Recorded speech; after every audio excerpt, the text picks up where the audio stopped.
વાંકાનેર નગરપાલિકા દ્વારા water bowser બંને બંધ હતા. થોડા દિવસો પહેલાં વાંકાનેરમાં એક દુકાનમાં આગ લાગેલી જૂના નગરપાલિકા પાસે, અને એક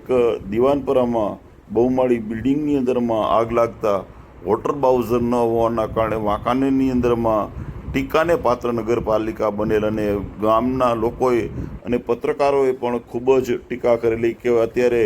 આવા બનાવો બનતા હોય તો એકાદ બાઉઝર તો હોવું જ જોઈએ. ત્યારે નગરપાલિકાએ પાછી સતર્ક થઈ અને જો એમને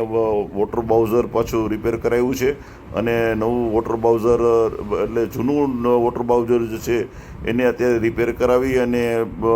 લાવ્યા છે. એટલે હવે વાંકાનેરની અંદરમાં પાછું એક વોટર બાઉઝર મળી ગયું છે. એટલે કાંઈ નહીં તો આપણે સામાન્ય જે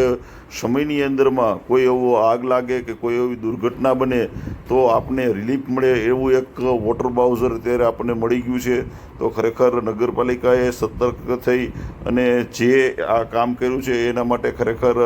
અમે ભાટી ટીવી પણ અભિનંદન પાઠવીએ છીએ કે ખરેખર જે યોગ્ય પ્રશ્નો હોય છે એને અમે વાચા આપીએ છીએ, અને પત્રકારો તો અમારે એક મિરર તરીકે અમે કામ કરતા હોઈએ છીએ કે સમાજની અંદરમાં શું વસ્તુ જે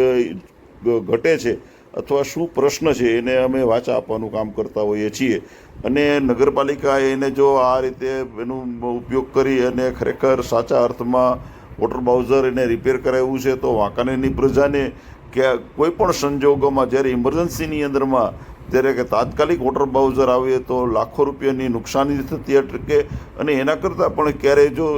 માનવ જાનહાનિ જો થતી હોય તો એ તાત્કાલિક આવા વોટર બાઉઝરના કારણે ફાયર ફાઇટર થાય તો તાત્કાલિક જાનહાનિ થતી બચે. કારણ કે હમણાં તાજેતરમાં જ જે અમદાવાદની અંદરમાં જે બનાવ પ્લેન દુર્ઘટનાનો બન્યો છે, તો આવા બનાવો બનતા હોય છે તો